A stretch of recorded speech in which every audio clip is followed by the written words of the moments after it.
We're live. I need two keys. Two keys. What? Turn We the need keys. two keys, Captain. Turn the keys. Captain. Where are the two keys?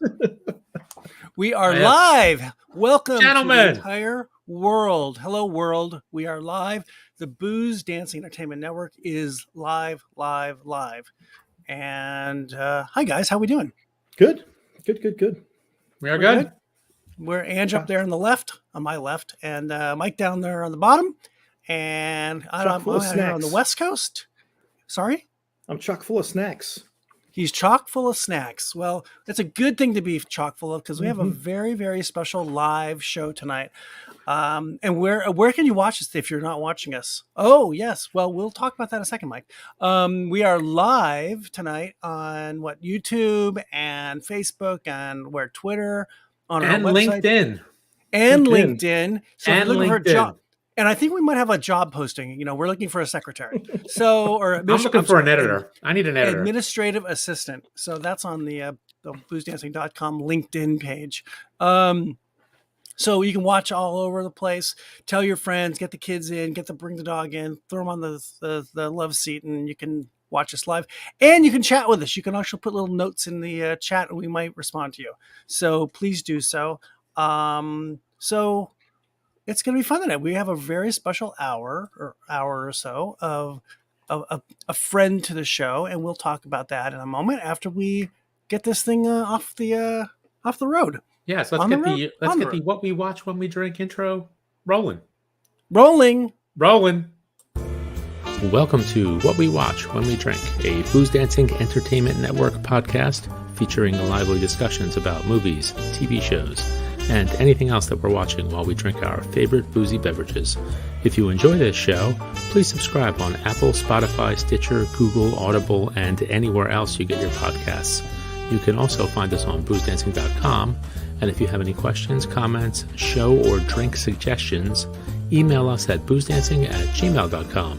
We'd love to hear from you.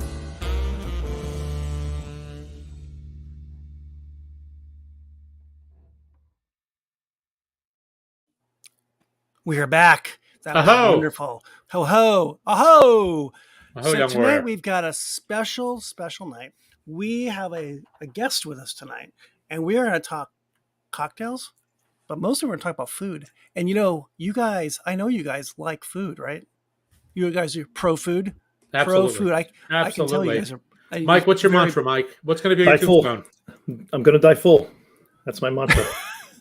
That's a great mantra. I'm gonna get a T-shirt. I might have that draped on my coffin. He's gonna die of something. I'm dying full. No, he's got that copyrighted. You better have a good lawyer. Oh man, that's good. Mike is very litigious.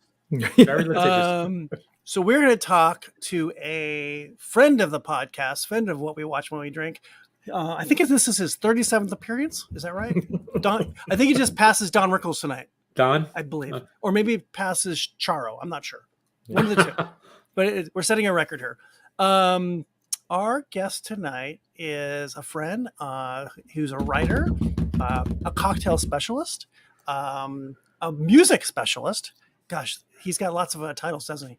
I'd say guru, but that's apparently a bad word to say these days. You can't say guru anymore. Can't say guru? No, guru's like bad. It's like really? No one likes. I don't know. No one wants to be a guru anymore. It has a negative connotation. So we are welcoming in André Darlington, who has a new book that has just hit the book places, I believe, yesterday, and is called Bar Menu, 100 plus drinking food recipes for cocktail hours at home. He's also the author of a couple books that we've talked about before, Booze and Vinyl 2. What else? Cruise? What are the other books? Booze Cruise. Cruise. What else was there? There was Booze Cruise, and he has the Gotham City Cocktails. Is that what it was called? Yep, Gotham City Cocktails. And the new Cocktail Hour and TCM Movie Night. And then there is, don't forget, Booze and Vinyl, the game. The game. That's right. This man is prolific in his. I don't know how he does it. I don't know how he does it. Well, we're going to find out because we're going to bring him in here in a second, right? Well, let's roll Andre's intro. Yes. All about intros. All about intros. All right, let's do it. We're bad about the outros, but good about intros.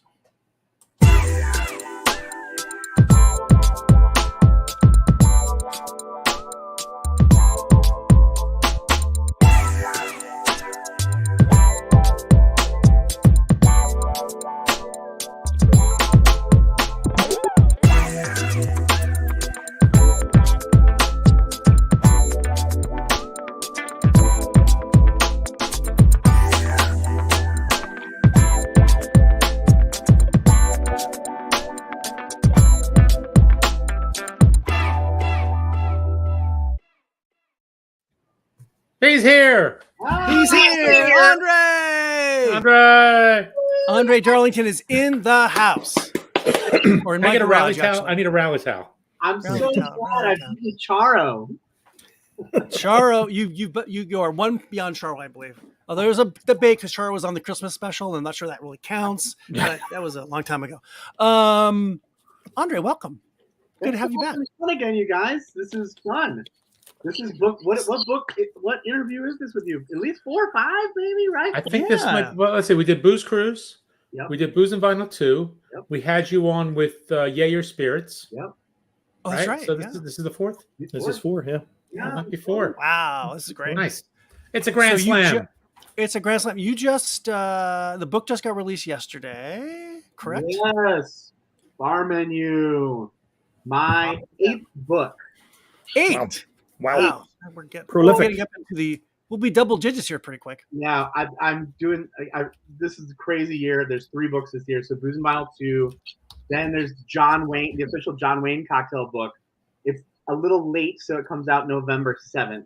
So this technically is November 1st, that one. So technically this is book 8. But the exciting news, first cookbook. Yay! And we like food, as you heard. We like food. But you have a lot of food in the other books too. Yeah, there's food in every single one of them. I try to put in a few things in every chapter. Certainly the Turner Classic Movies was quite food heavy because, movie menus, there's lots of food in there. But it's not really a cookbook. This is sort of the first cookbook. So this one is, over 100 recipes and then like 30 cocktails. So it's kind of flipped upside down. Normally I have not even 30 recipes, maybe something like 15. So this was a fun one. This is a book I've been wanting to write for years and crafted behind the scenes with my agent. Like, how do we get there? How do we get there? And now we're here. So maybe we start with that crazy topic first. You've been writing about drinks a long time, right? And now you're writing about food in a cookbook, in essence, right? Yeah. What's the difference between writing a cookbook and writing a drinks book? Is it just, they're just liquid recipes instead of food recipes or solids? It's not that. It's more. It's different, right? Yeah, it is different. Cocktails are really, they're actually quite difficult to master, the cocktail recipes. They're more persnickety than you think. There's nowhere to hide in them, right? As you guys know, you can probably, if you've been rolling through a number of cocktail books, you can kind of look at a cocktail book and be like, I can just tell from reading them that it's not going to be that great. Where food books hide themselves a little bit more, right? You can buy a book and by the 3rd recipe, which of course takes you an hour instead of 5 minutes to make, you're like, oh, maybe this cookbook isn't for me. So all I'm saying is there's a lot less going on in a cocktail book, it looks like, but they're kind of certainly a specific thing to master. And then food, wow, it'll take you downtown. I mean, writing food recipes, just the algorithm of how you're going to describe how you're going to make food. The food is a thing. Each house kind of has a way that they want you to do that. So there's a number of different styles. Are you chatty? Are you not chatty? So I kind of had to learn quite a bit doing this book, even though, thank God, I had written, a number of recipes before. But after finishing this book, which kind of gave me a master's degree in writing food recipes, I've gone back to some of my other books and been like, I had no idea what I was doing. Now I know what I think I got, lucky. Some recipes are, they all go through an editor. So they all go through the meat grinder and come out well. But this one certainly was a lot. I don't know. I think in the back of my mind, I'm not sure I'll ever have as much time to write a book as I did for this one. This one spanned over 2 years during the pandemic. So actually I had started it before Booze and Vinyl 2, but the publishing house wanted to put Booze and Vinyl 2 out this spring really badly. So I dropped this book for like a year, wrote Booze and Vinyl 2 and came back to it, which I thought was going to kill me because, you sort of get into a headspace and then it's hard to get back in. Like it's like making a movie and then shelving it and then trying to get the actors back together. But in fact, it did kill me. But you're here. Yeah, I'm here. Survived. also Barely. they made the quality, I think, go up in a way that I could add so much more. I'd gotten the ball rolling.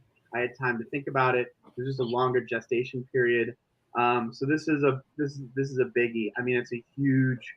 It's not that, doesn't look that thick, but compared to the books that are coming out on the market, which do a lot of trickery with page numbering and whatnot, there's just a lot of recipes in here. I mean, you guys page through it. There's a recipe every page, so it's like well over 100 recipes, which is pretty bonkers. And I try to cover the whole globe, and I try to cover history, and so there's a lot of jam packed in there. I felt like I wanted to write a magnum opus for bar menus, so. That's what we end up. Is the organizational process of putting a cookbook together different than putting a cocktail recipe book together? Are you thinking differently? For sure. And one of the things that I knew I wanted to do from the get-go on this is I have a lot, just from writing all the other books and being in the industry, I have a lot of entertaining books. Boy, do I have a whole shelf of appetizer books. Boy, do I have a shelf, pairing this and that and the other thing. And so many of the cocktail food books that I have go by like canapé versus main, cold app versus hot app. They read like they're from the 19th century. I can pick up a book from 1890 and it'll be like separating small canapés from large dishes, cold apps from hot apps, and people are still doing that like 100 years later. So I was like, no way, man. I want to have a book that reads more like a cookbook. You can drink with this book or not, but this is going to have a bunch of different cool stuff. So I followed much more a taxonomy of just a straight up cookbook: meat, cheese, poultry, so that you can pull off the shelf and be like, I have chicken. What should I do? And that's not normally how I do the cocktail books at all. In fact, I was one of the first people to be really against going by base spirit, just because it doesn't tell a story. And it's like, oh, I have a handle of vodka. Let's go to vodka page, because you can go to the internet to do that, right? So I don't really do my cocktail books that way. But this book, I really wanted it to be like, if you're a drinker, you want this on the shelf, and you're like, I want it to be a nice reference, maybe I want to make a meatball. Where are meatballs? And that's kind of the direction I went with, because some of these projects get handed to me. And then other projects I sort of dream up, and this was much more. I took this one to the publisher, and it's the book that I can't find. Right, so my favorite books that I've written are the books that you can't find. No one has a book that looks quite like this. I'm frustrated by my other books because on my cookbook shelf there's an Italian section and there's a Japanese section. And, I've sort of, typically we break up cocktail books or food books by, geography or whatever, maybe by alphabetical order, by author, however you do your taxonomy at home, you do you. But the one thing that is annoying is I have to go through like 6, if I want to have a cocktail party, I'm like, oh, Jean-Georges has that fun, like, that thing. And then, Andrea Nguyen has those dumplings. And I was sort of like pulling all these, books together. So I really wanted one, food book in one place. So that's the hope. Well, on that note, one of our pre-discussions, our pre-interview topics was we were all going to go through the book and pick out a cocktail and a snack or something to make, and we were going to talk about it each here on the cast. Like a potluck cocktail hour, if you will. A potluck cocktail hour. Excellent. That's going to be Andre's next book. So who wants to start with maybe a cocktail? Should we start with a cocktail first? Start with a cocktail. Because we always like to drink. So who made what? Andre, you probably didn't make anything, right? I've had a busy week. Book came out yesterday, so I am having a little whiskey. There you go. Yeah. Mike, what'd you make for your first cocktail? I made the Planter's Punch. Yeah. Ooh, can't go wrong. Nice. What's in it? 3 ounces of rum, 3/4 of an ounce of simple syrup, 3/4 of an ounce of fresh lime juice, a bar spoon of grenadine, 3 dashes of Angostura bitters, and an ounce of club soda. You had all this stuff? I had most of this stuff. I was surprised, which is why I picked the one that I picked, because I actually had some of this stuff. Bravo. I wanted to make one of the other ones, and I was like, ooh, I don't have orange bitters. I can't make that. Rats. But okay. Punch pretty good. You must be maybe a secret Planter's Punch if you have all that stuff already. Pretty Pretty He's a good. Planner's Punch nerd. Yeah. Ange, what'd you make? Well, with the recipe that I picked, which I didn't have a lot of time, so I had to pick something quick. The suggestion was either a mint julep or an old fashioned. Nice. So I went with an old fashioned. Nice. Nice little drink. And I used the My Lemon Green rye. Nice. Very nice. And, the little Luxardo cherry and a little orange and a little sugar cube, some water, a little bit of orange bitters, and a nice clear ice cube.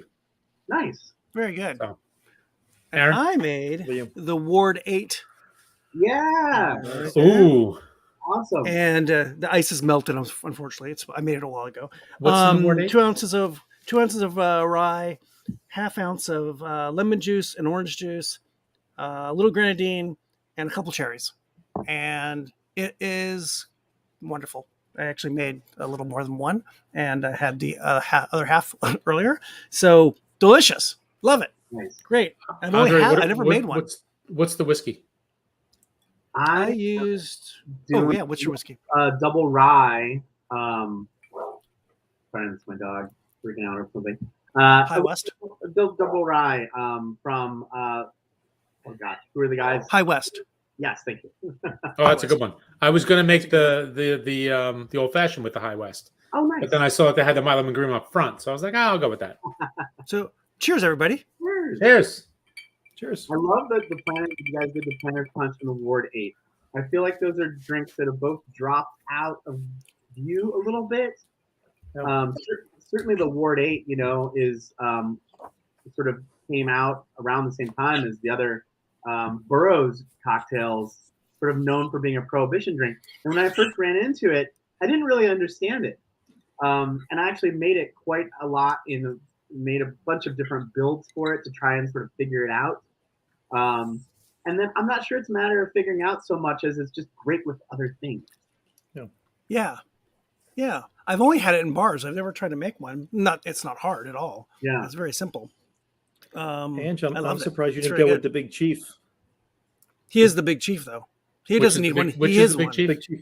2 ounces of bourbon, a half ounce of Averna, a half ounce of Puna Mess, and then an orange peel for garnish. I could have done that. That sounds like But a wheelhouse. I was really in the mood Sounds for like a an old wheelhouse for fashioned. you. Yeah. I was really in the mood surprised. for an old fashioned, so this works for me right now. And I wanted to make the Antrim cocktail, Oh, yeah. which is an ounce of cognac, an ounce of tawny port, a quarter ounce of simple syrup, and 2 dashes of orange bitters. But I didn't have any orange bitters. You Not could that have it called probably me. would have mattered, but I was like, well, I didn't want to buy. I didn't know what you were doing today. He was right behind me. I could have knocked on the door and, may I borrow a cup of orange bitters? Sure, I got him. But I So, love Andre- the cocktails that were in this. I thought there's something on every page for somebody. Oh, great. And, it feels like a cookbook that's enhanced by cocktails. So, it's not a cocktail / cookbook. It's a cookbook with cocktails, right? And I like that it's not. It focuses on food with a little bit of cocktails involved. I like that. I misread the book. I thought I was supposed to drink the cocktails while I was cooking, and things went horribly off the rails today. I don't know what happened. There was no instructions, and I By understand your the problem. third cocktail, there were flames everywhere. I don't know what happened. Yeah, that's a problem. It could be a liability issue. Put the mask on yourself first before you have a cocktail, then start cooking. All right, so Andre, let's talk about where this whole concept came from for this book. I think we're all kind of in the same age group, and we probably all had a similar upbringing in terms of our parents having parties at home and what that entailed back in the 60s and 70s and 80s. Talk about how those experiences in your life brought you to this book. Yeah, that's a great question. And I think the book started behind the scenes. The book started in an interesting way. It was during the pandemic. And I thought, we've come so far in our craft cocktails that it's not just the drinks. The bar food has come so far. When I was starting out, probably, when we all started drinking in bars, it was just fried food. You never saw a vegetable. You hardly saw anything interesting. Nothing green. Nothing green. One bar, you got Chex Mix, right? Basically, and chip made chips. Yeah, and so things had come so far. So I said, we're all missing going out to a bar. let's do a book that's sort of homage to some of these this great bar food. And there's a couple of those still left in there. There's a kombu from Bargocho in New York. There's a couple other spots that I mentioned. I certainly a spot in New Orleans. The eggplant fries are from that. But overall, the spirit of the book is sort of growing up with these formal cocktail parties before the craft cocktail revolution. And then the flip, where we get the craft cocktail revolution, but the cocktail party at home dies. And so, or dies or just changes. So the argument in the book is that we might, I wrote a book called The New Cocktail Hour, and this is sort of could have been called The New Cocktail Kitchen. The idea that things have really changed. We don't just have, chicken salad on cucumber slices anymore. We have, although those are good, and I just had them at a party not too long ago. But we've moved into a lot of spice and certainly a lot of international flavors. And so I've seen the cocktail, the cookbooks of the last 15 years, from Ottolenghi to all the many, Fire Island to these incredible, there's been an incredible explosion in regional cookbooks from around the world. But really, ultimately, what it's brought in is a lot of new ingredients and a lot of new geography and a lot of spice. And same has happened in cocktail bars. And I'm not sure that they get noticed for that so much. I think just the way the industry is, if you're a restaurant reviewer, you so often just focus on food, right? You're not sitting at the bar noticing, oh, hey, we have, a lot more interesting things than ever before. I'm not sure I've ever seen a restaurant review specifically mention shishito peppers, why they're everywhere, why they're so good, where they came from. So I wanted to explore that kind of stuff. In this book, I'm kind of exploring what's happening at the bar, what's happening with the food. We know that cocktails have become chefy, but there's food that's going along with these chefy cocktails at the same time. There's something happening here. And it's a big discussion to have. This book certainly isn't the end of that discussion, but I just wanted to get it started. I think our current brains, I think our current taste buds would look back at our parents' cocktail parties, dinner parties, and the word that would come up would be bland. Yeah. Right. We didn't have a lot of flavor. We didn't have a lot of spice. There probably was a lot of salt and a lot of pepper, but that's about it. And an overriding theme, I think, in this is powerful flavors and international flavors, which is awesome because that's where I live it's now. Fun, and right? It's fun. Yeah. So all of the cocktail books that I have, let's say before the mid 70s, they do some world flavors, but it's always like Mexican dip, right? It's right. Or 7-layer taco dip. American bland eyes, recipes. And we've gotten away from that now. I hate the word authenticity, but we've definitely gotten to the point where if you have, a Oaxacan restaurant, you expect Oaxacans to be behind it because you're not just recreating that food. So I wanted to have that represented in this book too, because I feel like appetizer cookbooks have really lagged in that. They've stolen some things from other cultures, but they still kind of Americanize and blandize things. And I was like, why don't we just go straight to the source? What's wrong with having momos from Nepal? We can make them at home. There's cookbooks that have them. I don't need to say, oh, there's this purse from this sort of purse, beautiful dumpling from Nepal, but just make it with cream cheese and curry powder,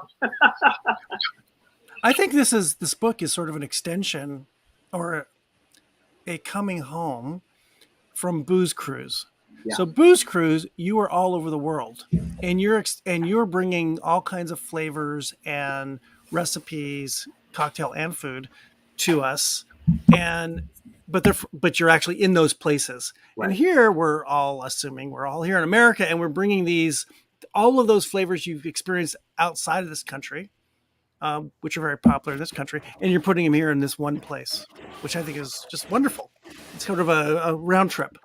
Yeah, it's true. It's really an extension of the travel. And also I think the way I cook and a lot of other people cook, where they'll get let's say, a magazine arrives at your house that is featuring Taiwanese food. You might cook through all the magazine, that whole magazine, and kind of bring some of those Taiwanese things home into your own kitchen. And this is a little bit like that. Like, hey, here's India. I've cooked a lot of Indian food, been to India.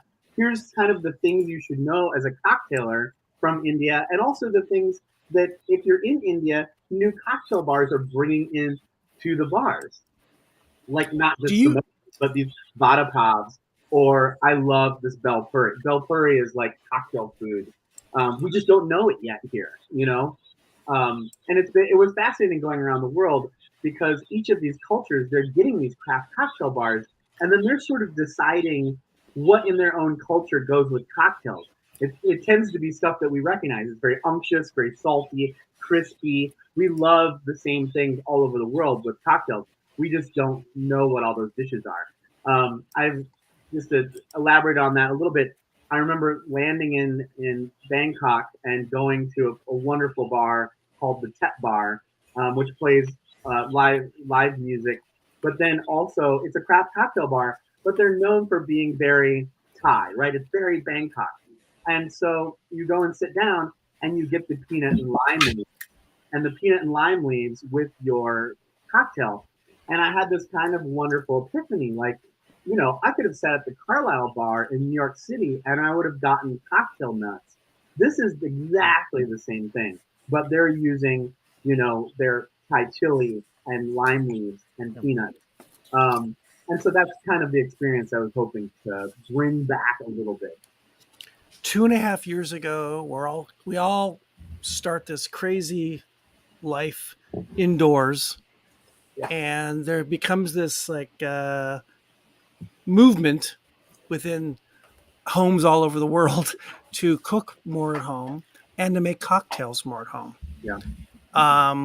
Do you see that still happening? That people and more experimentation. People, I think, experimented more with things in the last 2.5 years at home, making cocktails they'd never made. They would just go to a bar to make a cocktail. And then at home, could make their own cocktail or make their own shishito pepper, whatever. Do you see that as a impetus towards cookbooks and your book because the way the world has changed a bit? I think so, for sure. For the last 2 years, I'm sort of keeping an eye on what's going on this year.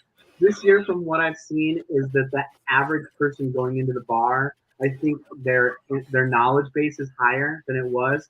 We've had some, especially in big cities, we've really seen sort of this prosumer walks into a bar, and since the pandemic and the hiring problems, and since a lot of the older generations of bartenders have moved on, we're actually seeing, you know, instances where the people sitting at the bar may have almost equal experience or more experience than the people behind the bar. So it's been an interesting summer that way.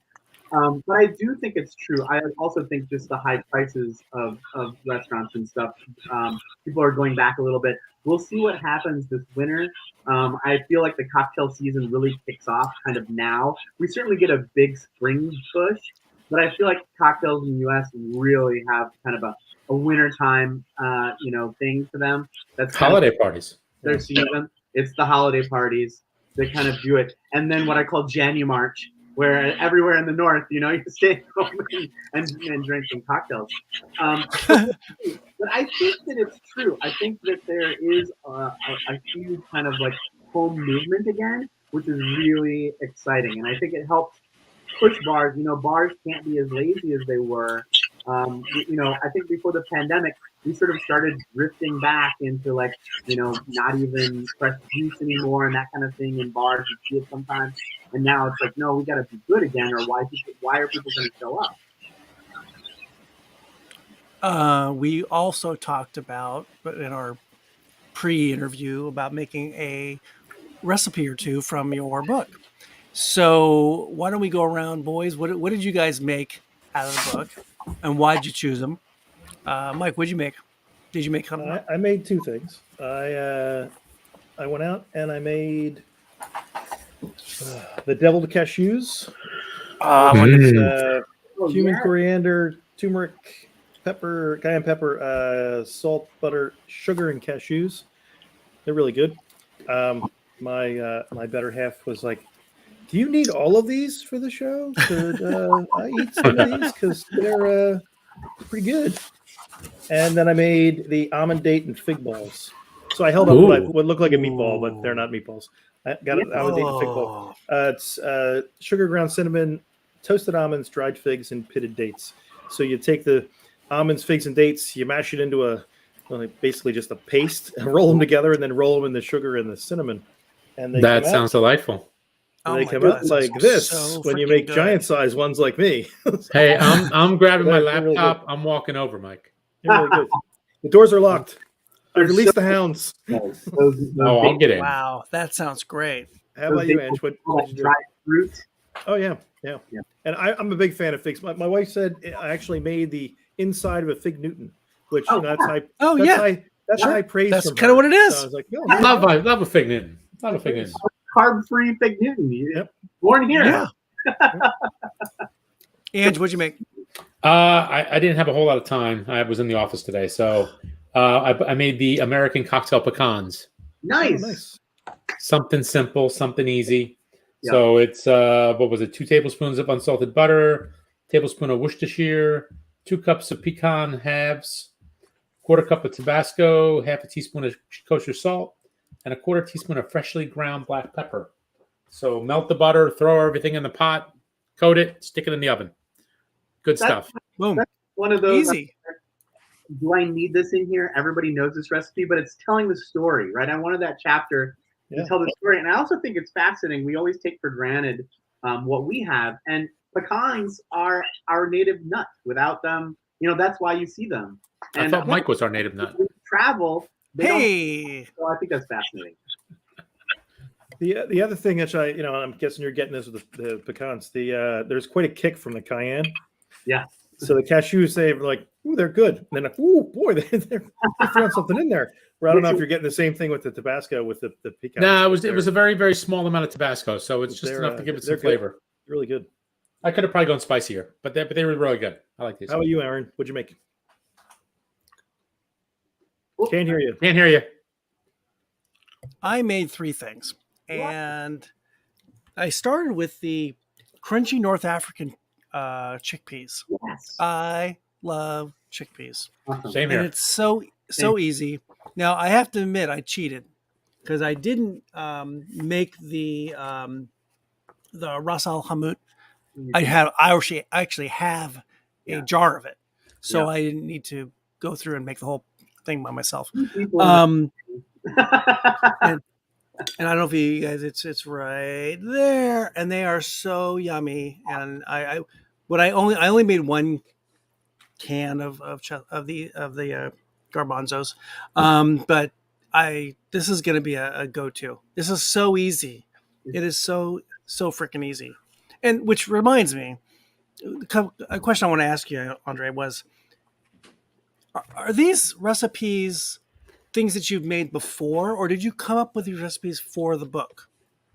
A little bit of both, but the vast majority of them I had made before. So like you, I love chickpeas. I started seeing them in bars, and I sort of start chasing those themes. I chased shishito peppers for a while because that's all in the technique. I sort of say in the book, the only difference between a good shishito pepper and a bad one is not the flavor that you add, but how well how fresh they are and how you plant them. Chickpeas are very much the same. If you do them correctly, they're wonderful and crunchy and light. Done poorly in a lot of times restaurant, not a lot of times, but every once in a while a restaurant, maybe their oil isn't hot enough or whatever, and it's kind of, they're kind of heavy. So it's all in the prep. But yeah, a majority of these I had in some form or a trick up my sleeve or over the years had kind of developed. And then some of the recipes just to round out chapters. I found stuff occasionally, but I do a lot of cooking. I'm a real We can tell. My first love, and I really do love entertaining. It's been a while since I've been able to entertain, of course. Now that everybody's double vaxxed with everything, we can get back to it. But well done. The other second item I made was the is it pronounced kombu cucumber? Yeah. Oh my god, this is so freaking easy. Yep. There's a kombu. All it is cucumber and sesame oil, soy sauce, and furikake. And this house. What was that last thing? furikake. What is And that? it's a Japanese multi-spice based Condiment with kind of thing, yeah. condiment with primarily based with sesame seeds and seaweed, and then there's variations of them. And there's there's a few brands of them, and they're have different applications. Some are for rice, some are for fish, some are for eggs, and it's a standard in my house, and we have probably 4 or 6 jars of various ones in the house at all times. So it's so freaking easy. It's Is nuts. it just like a quick marinade? It's not even a marinade. It's a powder. It's like a, what would you call it, Andre? It's chopped. It's all these things. It's seaweed and spices and sesame seeds, and you just sprinkle it on stuff. Okay. All right. That's it. And then for the dish, you just kind of like add a little vinegar, right, and away you go. Yeah, and it's sesame oil and soy sauce, so it's so easy. It's just amazing. And these are all things that'll make you want to drink more. Yeah, it's great with I sake. think that's true. Yeah. Yep. That's the beauty of salty food, right? And the third thing I made, which I think Andre would be, hopefully he's proud of me. Because it's a work night. You can't do everything on in a short period of time. I made a version of I gotta find it here. Hold on one sec. It's the meatballs. Where is that? I had the page and it's gone now. It's where's that? The turkey meatballs? Oh, yes. The turkey meatballs. But I used, because I didn't have time to make meatballs, I used the Beyond meatballs. Beyond Meat meatballs, and made the sauce and cooked and baked the meatballs and then broiled them to kind of toast them a bit. And then made them. I did, and they are amazingly delicious. I mean, I would have went on camera, but you don't need to see that. They are so freaking good, and it's so simple. I mean, making the meatballs as is in the recipe would be just amazing, but as a quickie, this was just great. And as I said earlier, my family is just, I'm sure there's no leftovers anymore. That's the bottom line. It's all that sauce, right? It's amazing how easy it is. And it's funny. So I got Middle Eastern and we've got Asian all in one little thing, and you've got a Prohibition cocktail. It's just great, right? It's the brave new world. By the way, Andre, what I really love, like I'm reading through, like, your pairings with cocktails and snacks, and you get to the very last part, and it's like, look, worst case, make a sour. Yeah. Because everything goes with a daiquiri.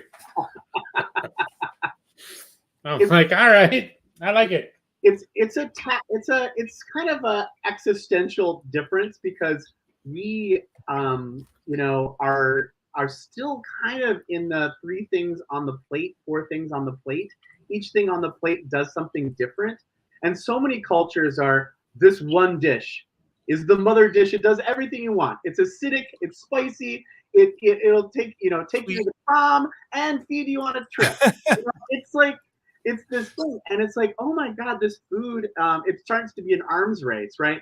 Because like, how do you fight something that's like sort of like lao noodle kimao plus, right? So if your food has so much flavor, what is your cocktail there to do? So a lot of Asian bars go really big and really acidic, but the truth is that you can always make a daiquiri.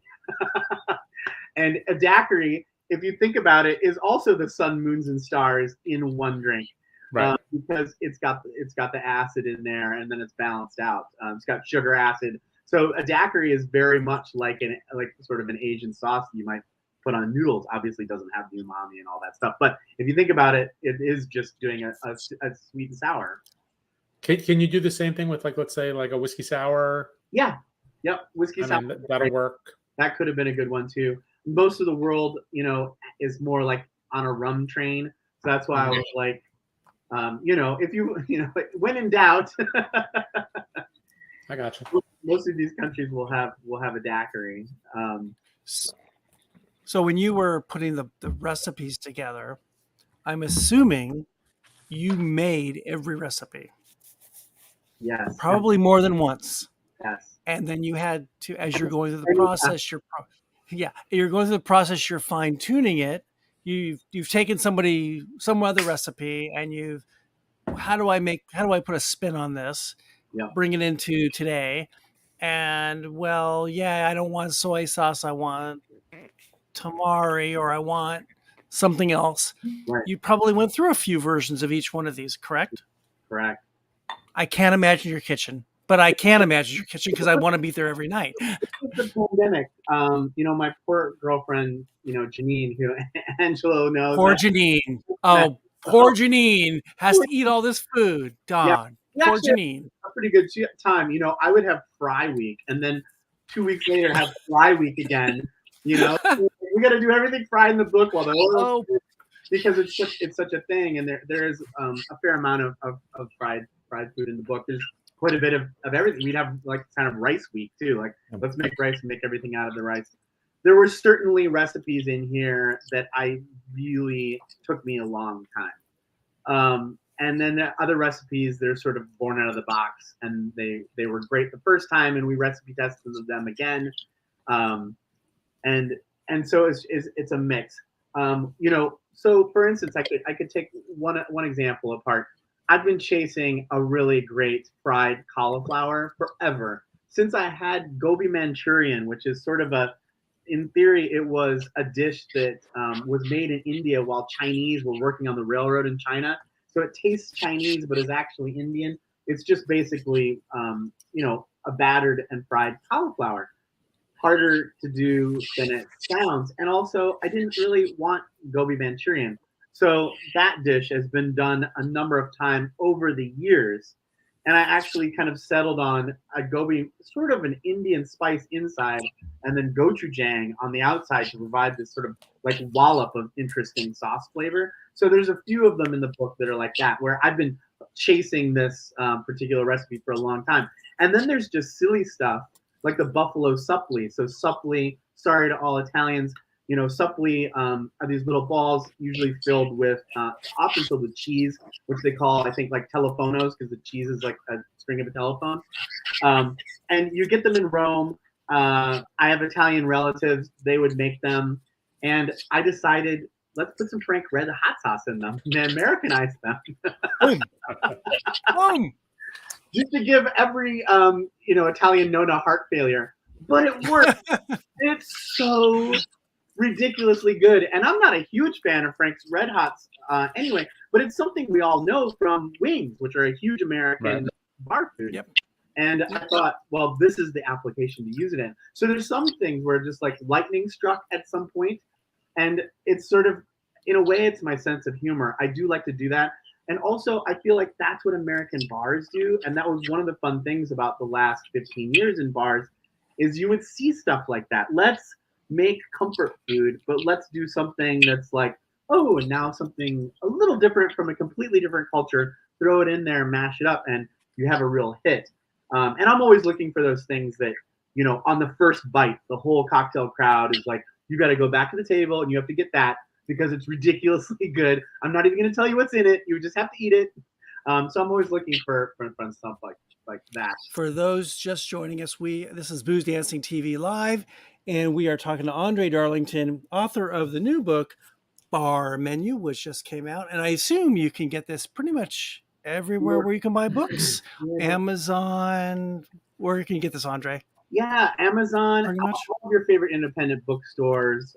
Tell your libraries to carry it. You can get it. You can go out to the press and look at their page of everywhere to get it, from Barnes and Noble to really anywhere. And as usual, we all talk about this often. The layout of this book, like all your other books, is just beautiful. It is so well laid out, and even if you don't read a word, which you probably don't like hearing that, it's just wonderful to look at. It really is pretty. I have been so lucky. This is the same designer that designed all of my other books for Rolling Press. So the same gentleman, Josh McDonald, who did Booze and Vinyl 2. He didn't do the TCM book, but he did my first book, New Cocktail Hour. He did this book as well. We had an incredible photographer and an amazing stylist. So you were asking me about recipe testing and what that was like. This stylist, just with one assistant, did the entire book over 4 days. Wow. Hats off to her. Holy crap. You know, without 4 days? Yeah, I think we shot this in 4 or 5 days. So you made all these recipes that got shot. Yeah. And then 4 days, in 4 days, they took pictures of everything. Yeah. Jesus. That's crazy. Here's a picture. Here's a picture that has nothing to do with a recipe. It's just a picture. It's such a pretty picture. I want to know what this like. I want to move on. It's a pepper shaker, drinks, and a radish. I really like the picture. Where I got to go back in the book. I got to find this now. I mean, that's what you've done. The book is so pretty. A woman named Kelsey Windmiller in Philadelphia, and she had the idea to do these really arty chapter openers, and I fell in love with them immediately. You know, we're taking pictures of the food, getting the food all perfect, and then in between that, we would make these like really whimsical sets and sort of play around, like, what does cheese look like next to this knife, and that kind of stuff. And it really raises the level of the book. I wanted this book to be very colorful. Because the food book, I wanted it to be really vibrant. That was sort of the only direction that I had. Let's get a lot of color in there. Let's have it be really youthful. And I think they knocked it out of the park on this one. The food is just amazing. You know, a lot of books have, you know, picture, then, recipe, picture, then recipe, picture, then recipe. And the designer came to me and said, you know, we can put a lot more pictures in if we just bang these out and put them in the chapter openers. Here are the color backgrounds that they're going to go with. Do you want to do that, or do you want to go traditional? And I said, let's do it the new way. You know, do it. Let's have these like gorgeous spreads in there. And as long as they're page numbers, you can go back and look at what you're making. Yeah, exactly. So we just these just gorgeous, which I think really helps the reader conceptualize these things together. And then it goes together, so it's not just like a dip, then a meatball, then a thing, on and on through the book. It's much more experiential and a little bit more like a kind of like a Bible. Like, here are all of the things that you should know in this chapter, or that I hope to highlight in this chapter. This is all the rice in the world dishes. These are the highlights. Isn't it funny how cookbooks have changed? Two thoughts. My father-in-law passed away recently, and we got some of his stuff. And in that stuff were these two cookbooks from the early 1900s. One was from Canada, and one was from Missouri, I believe. And the only pictures in the books were advertisements, like for Sears and Roebuck and for a tire company. In a book? In a book. Yeah. Really? And there were no pictures of food. None. Yeah. And what's the, Betty Crocker's original cookbook or the Joy of Cooking cookbook? There's no pictures. No. It's 1,000 bazillion words. There's no pictures. And now, can you imagine having a cookbook without pictures? It wouldn't exist. They'd laugh at you. Yeah, I remember, when I was younger, pulling down cookbooks off my mother's shelf, and there'd be no pictures in them, and it'd be really depressing. And it's weird. I have a few that are wonderful that don't have pictures that I still hang on to. But it's funny, going back, I did a lot of historical research on cocktail food going back, and beyond even just not having pictures, a lot of times the old recipes really don't tell you how to do anything. It's kind of like the Great British Baking School, sort of like dried apple pie, dry apples, add some of this, then pie crumb, then put on the fire. Then you're done. Yeah, it sort of told you what were maybe the ingredients that were there, and then didn't really give you an algorithm. So we have so much more going on in our cookbooks now.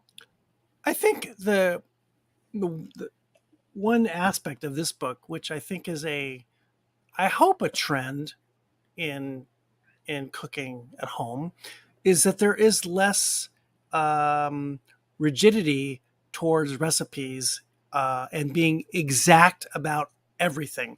Right. We grew up learning how to cook without measuring everything. Our parents, our moms and our grandmothers never measured anything. How did you make that, Grandma? Oh, I just put stuff together and it was there, right? And you know that from your mom, I'm sure. That's what I do now, depending on what I'm making. I do too. And I see the ingredient list, and it's a list. I don't look so much at the quantities, and I get the sense from this that because of the simplicity of some of the recipes, there is that backbone to it. Anyone can do this. Yeah. And you don't have to think real hard about it. Yeah. And that's what cooking should be, but it's more organic, I think. There's no intimidation. No one's worried about, Correct. What am I going to do? It's like ratatouille. Anyone can cook. Exactly. Anyone That's can right. cook. That's right. Anyone can cook. Demystifies Gusto. It's demystifying the process. You're right. I think people that grow up with the idea that you can wing it is a real gift. My mother was more of a cookbook follower, and my dad was much more of like, just throw spices in it, it'll be fine. And it's a real gift to have both, for sure. But it's a real gift to be able to just wander off. And I think that's hugely important. The book is definitely meant to inspire more than be like, these are the things you need to do. My hope is that it lowers the bar to having a cocktail party. Just have a cocktail party. It can be so easy. And we, at a certain point, things got, really fancy where you feel like you need to do this, that, and the other thing to have people over. And this book is much more like, listen, if you're going to make one of these, maybe larger dishes in the book, you can just make that. And if you have like one or two good cocktails, no one's going to fault you, and they're going to talk about your party, and you'll all have a great time. And I think it's so important now to get together again and to get people together.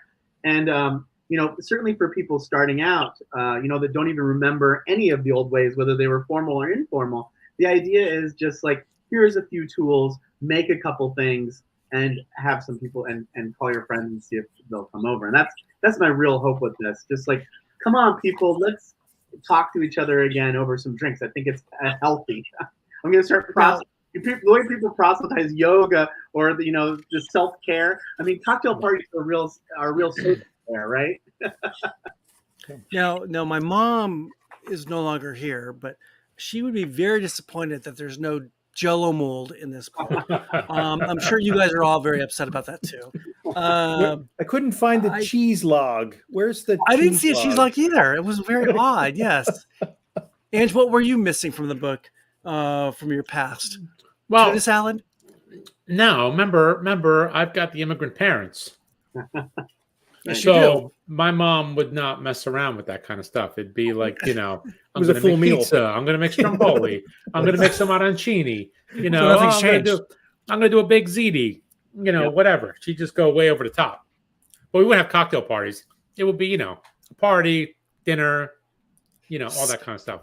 Paul Marco adding in the comment, seafoam salad. Ew, what the hell is that? I don't know what that is, but it sounds really green or blue. I'm not sure. That does not. Or white. I'm not sure. Paul, throw us a little comment and tell us what that was. I just hit him up with an I'm a huge fan of the Jell-O mold. Another book. Another book, yes. But I think with the Jell-O mold, yes, there you go. See, as men of a certain age right now, Jell-O only means one thing. You got a colonoscopy the next day. Because that's all you can eat. And it has to be yellow. And it can't be red and orange. No dark Jell-O. No dark Jell-O. Do the Jell-O colonoscopy book. That should sell. It's a very specific demographic. Sell, sure. 50 and over. I'm not buying.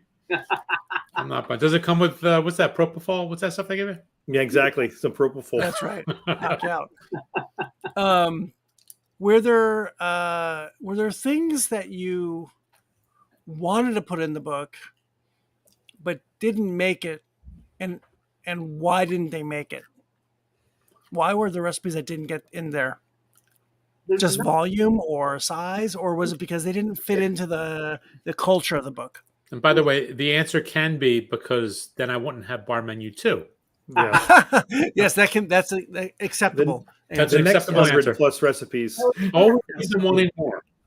There's a number of dishes on the cutting room floor, and I think complexity was a real one. things. A book just takes on sort of a personality of its own. And you could go in, you can go down into bread forever. And I was like, as someone who doesn't cook that much bread, I true. do it, but I don't.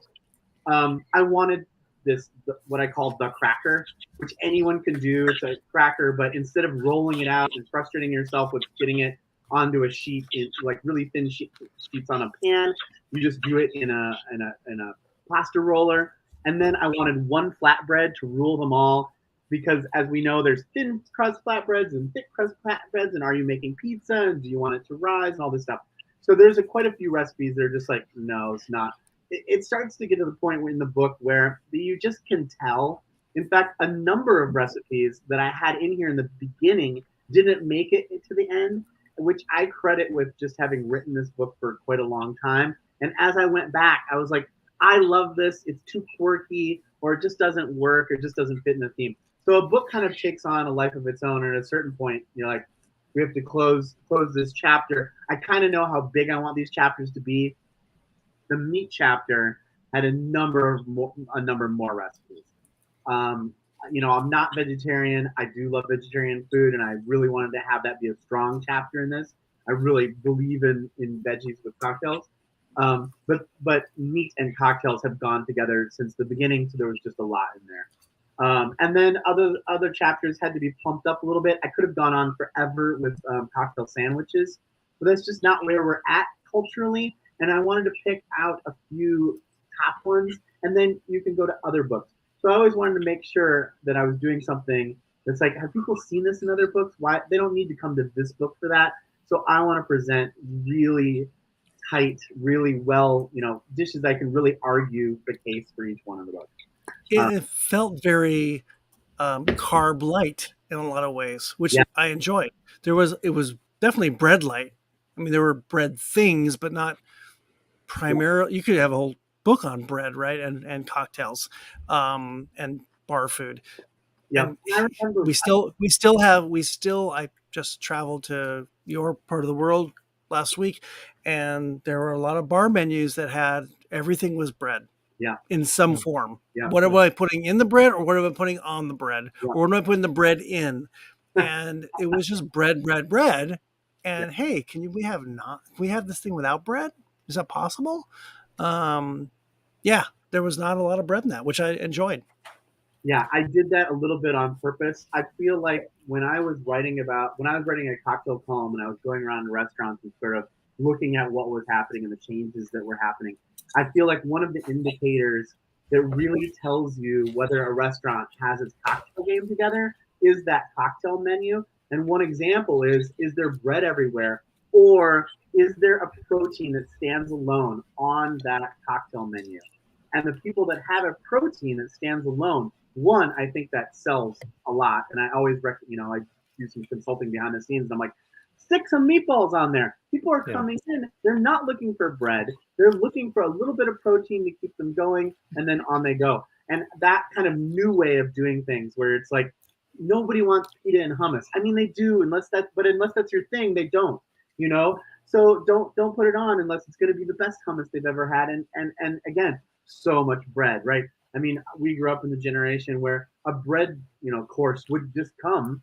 Which is also fun, and I love that in certain situations.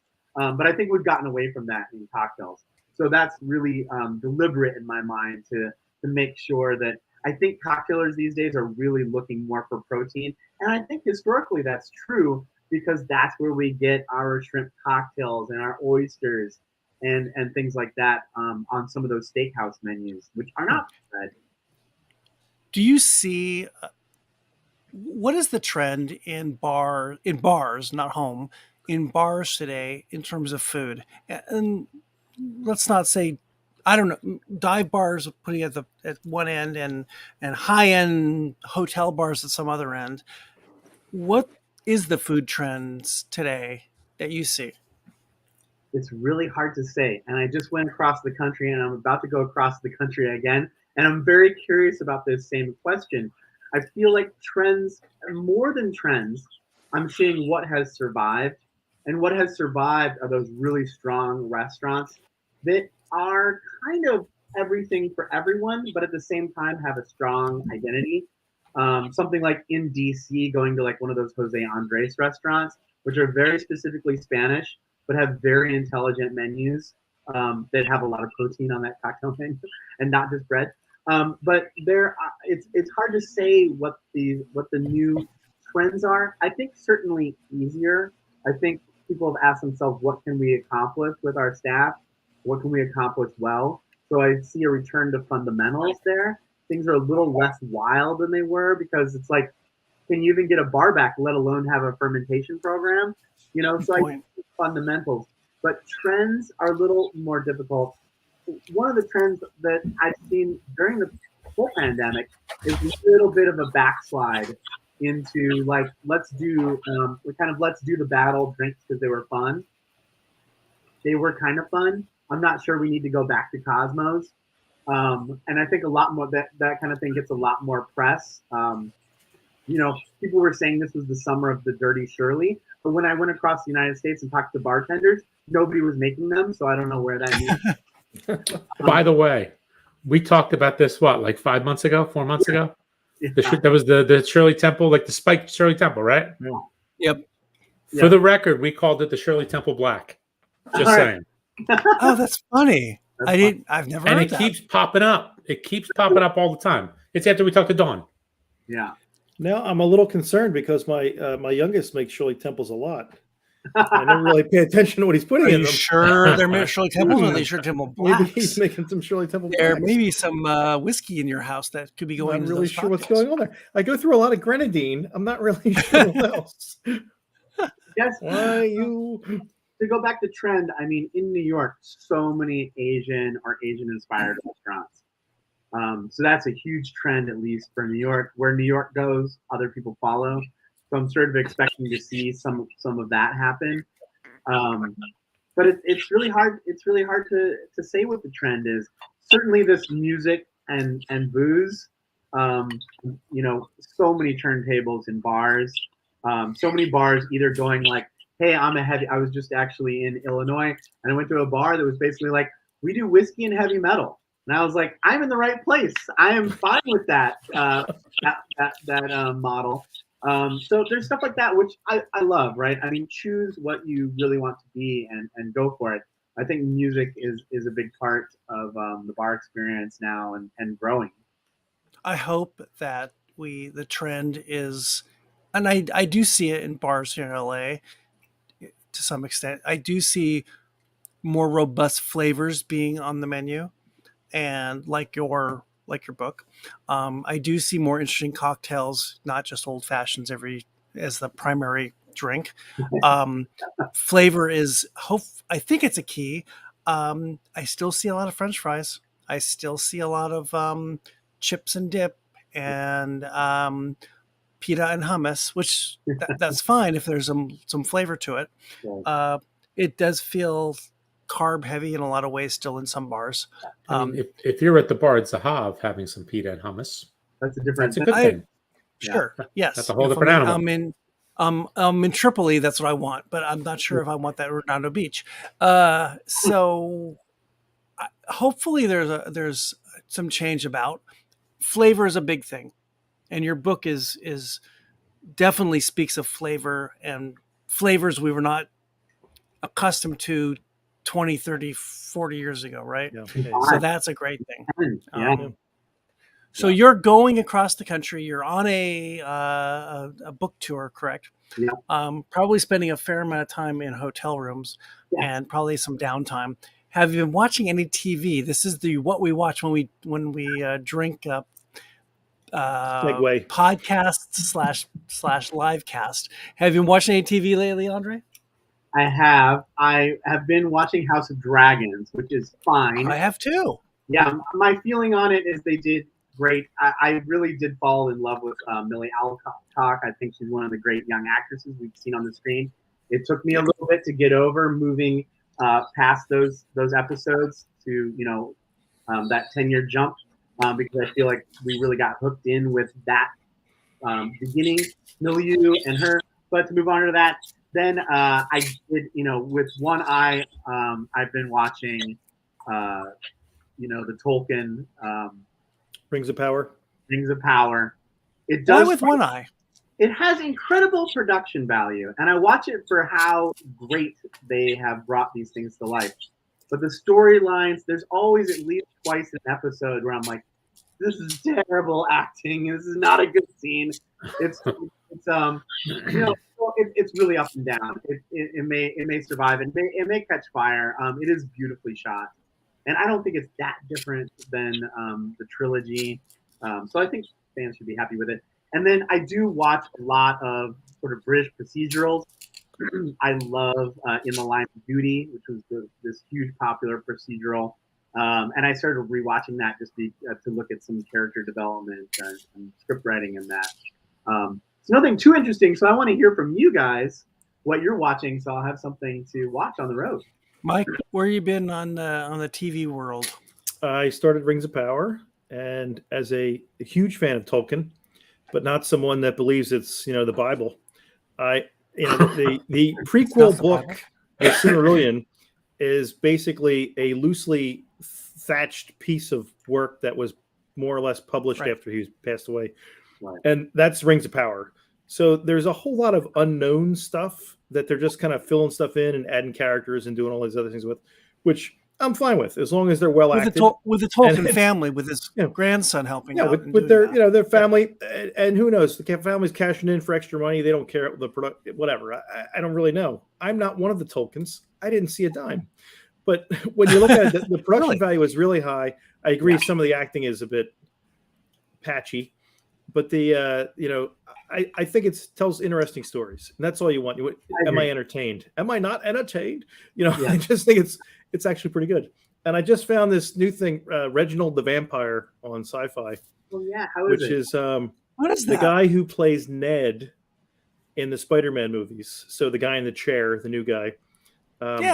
He is bitten by Mario and again, I really don't like the fact that it's Mario Van Peebles' son, because now I'm old enough to have seen the father, the son, and now the grandson all as adults working, because that doesn't, I can't possibly be the age I am, but he's there, and it's quite disturbing because Mario Van Peebles' son looks just like a young Mario Van Peebles. Shocking how sons look like fathers. It almost looks like they're using the de-aging technology to make Mario Van Peebles in the show, where you're looking and you're like, that's Mario. Oh, wait a second. That can't possibly be him. He's older than me. So the first two shows have dropped, and it's actually kind of interesting to have a lot of the trope about vampires and how they look and how they act and how they do this and how they do that. And then you have this guy who looks nothing like a typical vampire anybody's seen in the last 50 years. He's not a J. Crew vampire. And to see him now, and you're just like, it's just really funny. But that's really the couple things I've watched so far. And I finished She-Hulk ended. And how about, I still want to go back to that. I didn't ended. like that first episode. We talked about that. I want to go back to it. And in the comic books, she's a little bit like Deadpool, where she breaks the fourth wall. And the last episode, she didn't break the fourth wall. She shattered it. She tore it down. There's no longer any walls. The building collapsed. It was just unbelievable how many times she broke the fourth wall. But it was very entertaining, and she's very good to watch. She's great. Tatiana Maslany. She's very good. Yep. Ange, what you got? Let's see. I'm not sure where Andor is. I'm caught up as of last week. I think there's just the 6 episodes. And are they going to come back for a second run, or was it? Is it? You think it's over? I don't know. Is it done? I don't know. Maybe I don't even know if that was the last episode or not. I'm not sure. Yeah, I don't know. But I've been watching that. What I love about the show, it is the most un-Star Warsy Star Wars product so far, which is great. Yeah. It cuts out all the gobbledygook with the Force and all that nonsense, and it's part spy thriller, part heist movie, part war movie. It's good. It's really if I could just interject if I could just interject right now, we would like to disavow the gobbledygook comment about Star Wars. Yes, continue. George Lucas will be sending you a letter. There's no gobbledygook in Star Wars. Sorry, George Lucas got paid. It's Kevin Feige who might send me a letter, or whoever's running the show. He is the bank. We pay him. So Andor, really good. I actually may have to go back and watch it again because there's little bits and pieces I didn't quite catch. I started Welcome to Wrexham, the documentary about Rob McElhenney and Ryan Reynolds Philly guy. buying like the third oldest sporting club in the world In Wales. in Wrexham, Wales. I watched the first episode. It's really good. Cool. And, I like that he kind of ties it back to, and I'm not really a football person, but he ties it back to growing up in Philadelphia and how, sports was very important and all this kind of stuff. And how Wrexham is kind of like a down and out town, post-industrial revolution, not doing so well. The team isn't doing so well. I think it's actually in like the lowest rung of the British divisions in football or soccer. Really, yep. Yeah, and they're trying to build it back up again and all this kind of stuff. So it's interesting. It's actually really, really well done, and it's a lot more serious than I thought it was going to be. Like I was expecting a little bit of jokiness, but it's not by any stretch. And they focus a lot on the town and the team, at least in the early episodes. Is that on Hulu? Yeah, it's on Hulu. It's an FX show. So that's good so far. I want to keep going with that. Atlanta, season 4. This is the final season. And season 4 is better than season 3. I like that there's a lot more focus on the main characters. The storylines, I don't know, they're so-so, but the cast is great. And I just like watching them together. The four leads are just really, really good together. What else is going on? Let me think. That. I'm looking forward to The White Lotus, season 2. That starts, I think, on Sunday, I think. It starts on the 30th. Season 1 was great. Oh, season 2, in Sicily, Michael Imperioli, F. Murray Abraham, See this. Jennifer Coolidge, and I forget who else is in there, but I think F. Murray Abraham and Michael Imperioli are father and son. It's going to be great. And it's going to be shot in Taormina, Sicily. So it should be interesting. Nice. Yeah. What else is going on? I'm trying to think what else. Oh, Abbott Elementary, second season, right out of the gate. Good show. A lot of fun. And again, Philly specific, which I find amusing. Yeah. So it's kind of neat because they always drop the name of a restaurant or somewhere in Philly.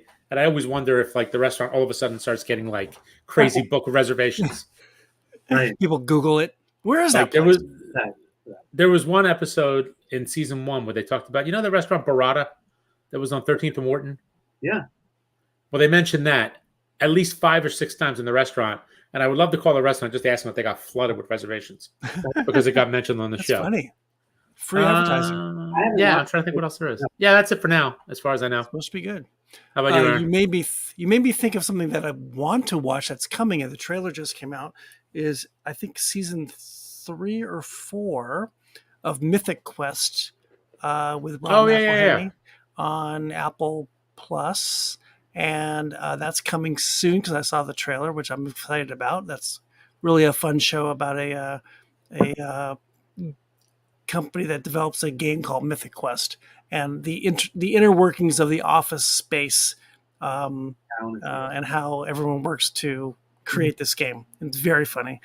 I like Andre and Mike. I'm watching the 2 fantasy shows on Game of Thrones, and I know that's not your thing. I actually like the Lord of the Rings better because there's more humor to it. The Game of Thrones one, and I know that these aren't the names of these shows. I can't think of them. I find it like overly dramatic and very political, and I can't keep track of everybody. And Paul Marco adds in What We Do in the Shadows. And yes, highly recommend season 4. It's beyond great. It is so good. It is so funny. I need to go rewatch one of the last episodes where they spoof a home improvement show. It is so freaking funny. So great. Right. I forgot one thing. Go ahead. Bad Sisters wrapped last week. Bad Sisters on Apple Plus. Yeah, I got a soft spot for Sharon Horgan. She's just tremendous. Irish, amazing show. She is so great. They are so great. Bono's daughter, Eve Hewson, is great. The whole cast is amazing. And of course, the Gleason family is well represented in this show. Which one? This is Brian Gleason is in this one. The Claffin. Right. The Claffin family. And I want to give props to a show I'm in the middle of called Reboot on Oh yeah, that's a good one Yeah, I too. wanna watch on that too. Hulu Yeah. with Paul Reiser, Rachel Bloom, the guy who has 3 names. Keegan Michael Key. What's again? That guy. And Johnny Knoxville. Johnny Knoxville, Judy Greer. Judy Greer. It's about a Judy Greer's great. rebooting of a TV show on Hulu from the 90s, and they bring back the original cast, and you see the inner workings of the show and how the old timers from the cast from the behind the scenes work together with the new timers in the writers' room, and you see all the PC and non-PC dialogue. It is beyond hilarious. I'm a huge Paul Reiser fan. I've been a fan of his since the 80s, seeing him in comedy clubs, and he's just spot on in this show. And Rachel Bloom is she's a gift, and it is so well written. And it's not safe for your children. Be under 16, maybe 18. Highly recommend it, and it's only a half hour. Really good. I think they're in episode 7 or 8 right now. I'm not sure how many episodes are going to come. So that's what I've been watching, and plus lots of baseball these days. And NBA's back. Here. NBA's back. Hockey's back. Football's here. The calendar of TV is rather exploding. So Andre, you got a lot of stuff to watch when you're on the road. Watch in hotel rooms when you're not drinking. Nice. So where does your trip take you the rest of the way here? I'm starting out in Philly, going down to DC. Then I'm heading west to Denver, Seattle. Where do I go after that? Dallas, Charleston, New Orleans. Super exciting to do that this time. Are you doing bookstores, bars? Where are you going? It's a mix. I'm doing a lot of the great independents, and then in a few cities, I'm doing fun venues. So like in Dallas, I'm doing a bar called Strange Ways, which is named after the Smiths album.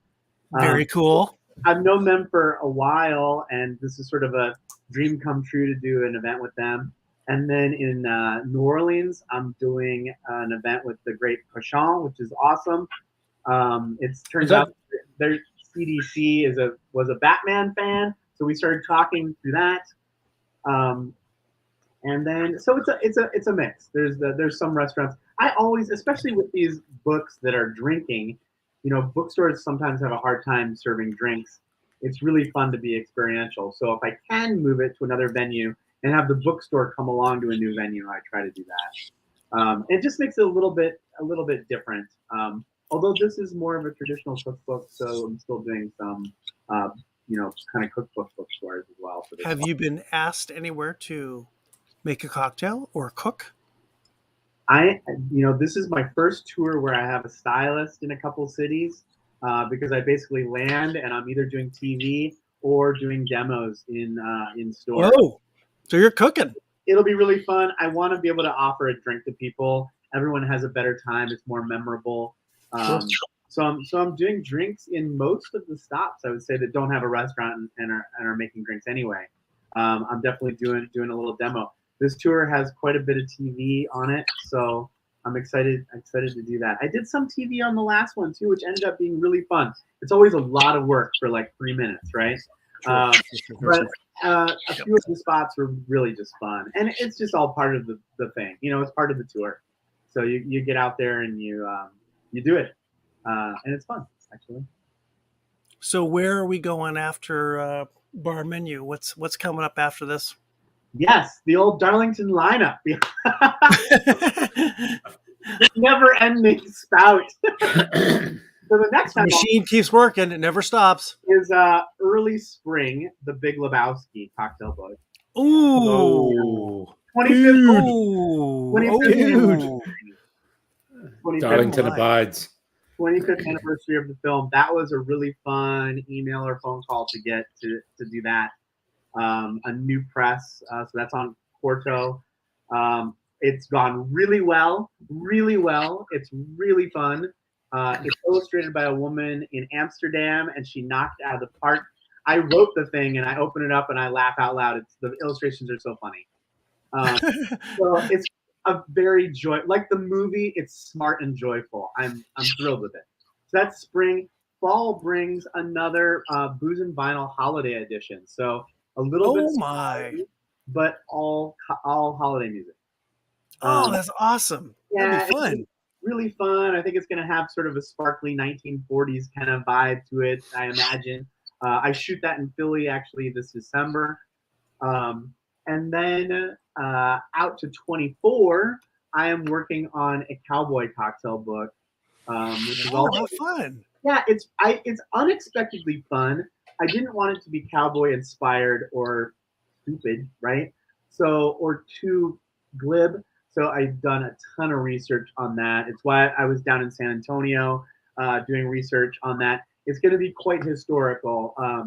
The cowboy era is post-Civil War. We know what they were drinking. It kind of coincides with the Gilded Age when cocktails got going. We actually know some of the cocktails of the famous gamblers at that time during that era. So another super cool one. Not kind of not your typical cocktail book, right? Like cowboy era Western, but cocktails. But turns out, the cocktail was really born in California in the 1950s or 1850s during the gold rush. Actually spread west to east. I know a lot more about this than I did in the beginning, before I started writing it, but spread from California in the 1850s, actually moved to Denver and then Kansas City by the 1870s, and then spread east and actually landed in New York later. And actually Jerry Thomas, who, is the famous author of the first American cocktail book, went from California and went east to New York, where he opened a bar. So interesting book. And those are the three on the plate. It's been a busy year. I'm actually pretty much wrapping up all three before I go on tour here. Wow. Do you have any grand ideas percolating up there of things you want to? I have a couple for you, but of things you're thinking about doing for the future? Yes, I'm in talks with TCM again to do great a fiction book, which I'm super excited about because I love the history. I love that era. We're talking about doing a book that's pre-code, so 1930 to 1934. I'm super excited by that because I really like the stuff that I could sink my teeth into and do a lot of research and watch a lot of movies. Perfect. I think you got to do a Me TV cocktail book. That's where I'm at Me this point. TV. Oh yeah, MASH and Addams Family. MASH, Hogan's Heroes, Carol Burnett Show. That's where I am right now. Just got to there you go. But rolling those out. A little Me TV. Does he have to build his own still for the MASH cocktails? If that helps, sure. And do you have to be in like an army tent?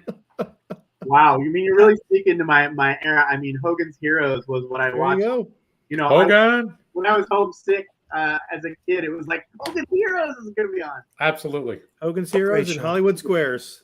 Being sick was great. It was absolutely the best. That was have you thought about now that you're in North Carolina, something in the barbecue world? Yes, it's funny you mentioned that because I'm actually down here funny guy. pitching a barbecue book, which has not worked out yet. But now I know so much more about barbecue.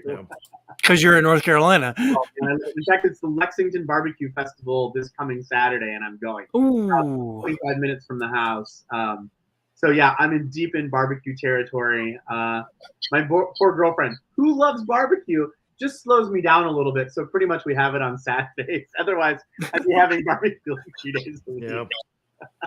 Oh my gosh. Well, we are so happy. By the way, I had one more cocktail. I made one of your the highball in there, which is like the Tokyo. No more ice anymore, but delicious. Yeah. You can't go wrong with a highball. No, you really can't. Nope. You have a little Japanese whiskey in there, or what do you? I do. Yeah. Yep. Andre, we love this book. I speak for the YouTube boys. I love it. I think it's great. I have gone crazy with the little Post-it note things of things I am going to. It's kind of fuzzy. What's next? Like all the other books I have of yours. And dive through this thing and make a bunch of these cocktails because I think recipes because I think it really speaks to where we are in the bar culture now, cocktail culture, about robust flavors, fun things to do, not overly complicated. And when we're bringing people to our homes, we don't want to just order pizza in. We want to have something a little more unique and fun. And these are great recipes to do that. And this is an exciting book to me. This is so great because I'm tired of like these overly complicated cookbooks that just, it's like 47 ingredients. I can't do this. One of the things I really like about the book is the book gives you a time of day reference. Is this something that's going to be before dinner? Is this something you're going to do as dinner? Is this something you're going to do after dinner? So it isn't like heavy everything. You could do light apps. You could do a little bit more. You could do heavy apps. And this could take the place of a meal, or it could be the thing you have after you've already had a meal. So if people are coming to your house at 7, you're set. If they're coming to your house at 9, you're set. There's a whole bunch of things in there. And I really like the way it's structured because it gives you a little bit of everything. And you can, like the way you said it, like you went kind of old school with like, this is meat, this is chicken, this is, but it gives you a little something to pull out of each one, depending on your need. And it's at the fingertips. You find it right away. It's readily available. I think it's really well done. I mean, it looks beautiful. The recipes seem, I made 2 things. I'm shocked. And a cocktail. I'm shocked. I am impressed, Mike. I am very impressed. Normally, if I pour whiskey in a glass, I call it a cocktail if I've thrown ice in. Angelo tells me that's not a cocktail, but whatever. It's a clean glass. It's a cocktail. Like him. But it's really well done. It really is. As I've gotten older, I've gotten very lazy, right? I used to do these complicated recipes too, and now I want to make sure that if I'm sharing a recipe, it's someone who's like me. They just want to make something good, but they don't really want to go nuts. I mean, there's some stuff in here that is quite process driven and nuts, but in general, it's pretty easy. And I stuck a few recipes in there because this happens a lot, where people are already in your house, you're already drinking, you don't really want to hit Grubhub, and you don't really want to go out. Right. And it's like, one of my go-tos for that is like spaghetti quinoa or something, right? If you have, dark, soy sauce in the house, you're ready to go. Dark vinegar, a few Chinese ingredients, you're ready to go. And that's the fun. It's like, what is at hand? What makes this easy? Yep, I agree. I think ease and adventurousness, is that a word? I'm not sure.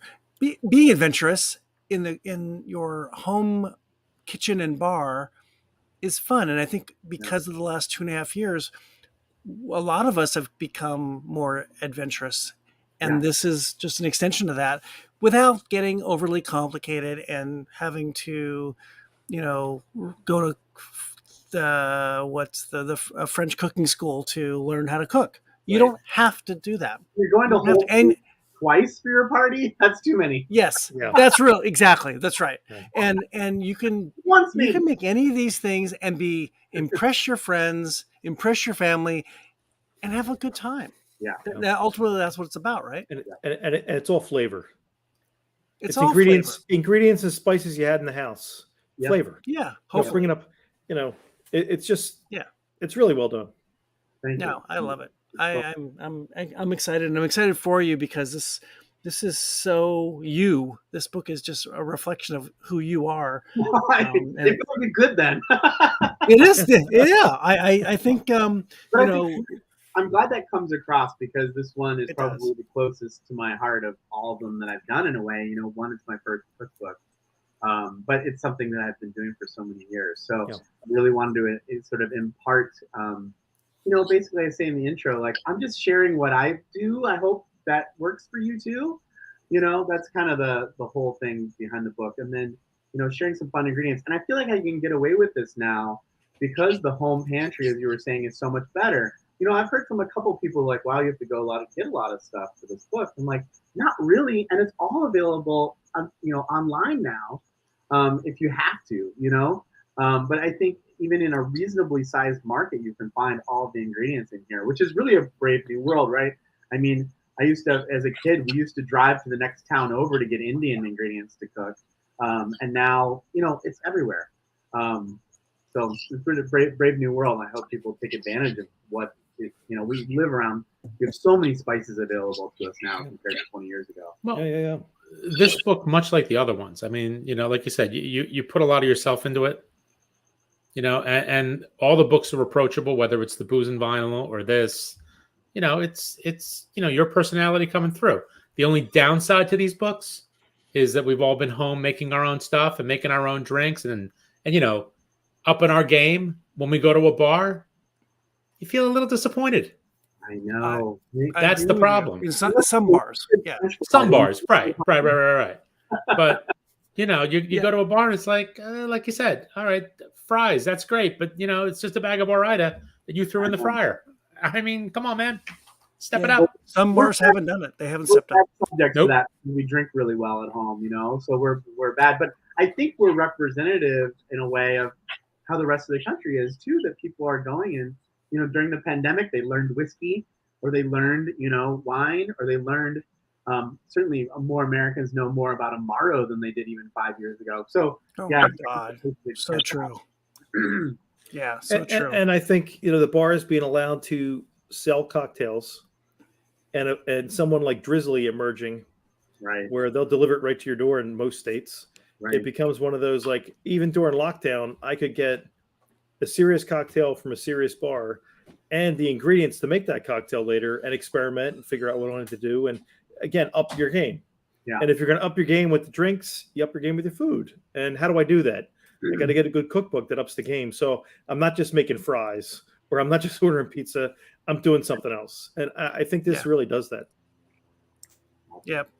We all learn to be at home, and I think this is a helpful way of upping your game at home, and a tasty way of doing it, right? Tasty. We want to have good tasting food too. Quick and tasty. That's what we're all looking for. Quick and tasty, right?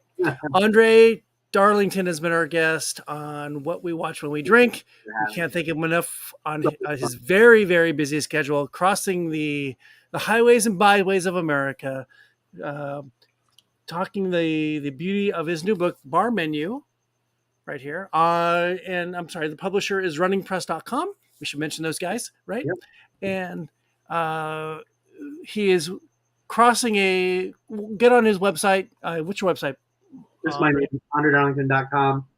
And I'm guessing all the locations for your stops are there, right?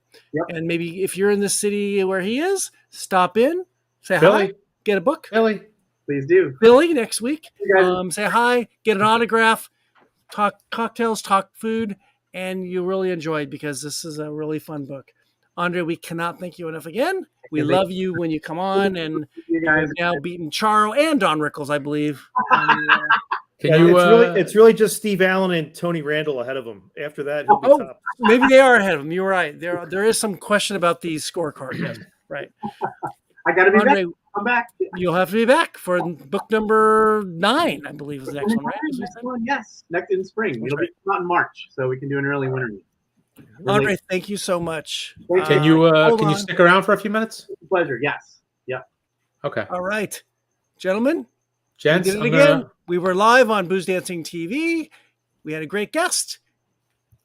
Get us out of here. Play us off. All right. Let's do the end credits. Cheers, boys. Cheers, Andre. Thank you.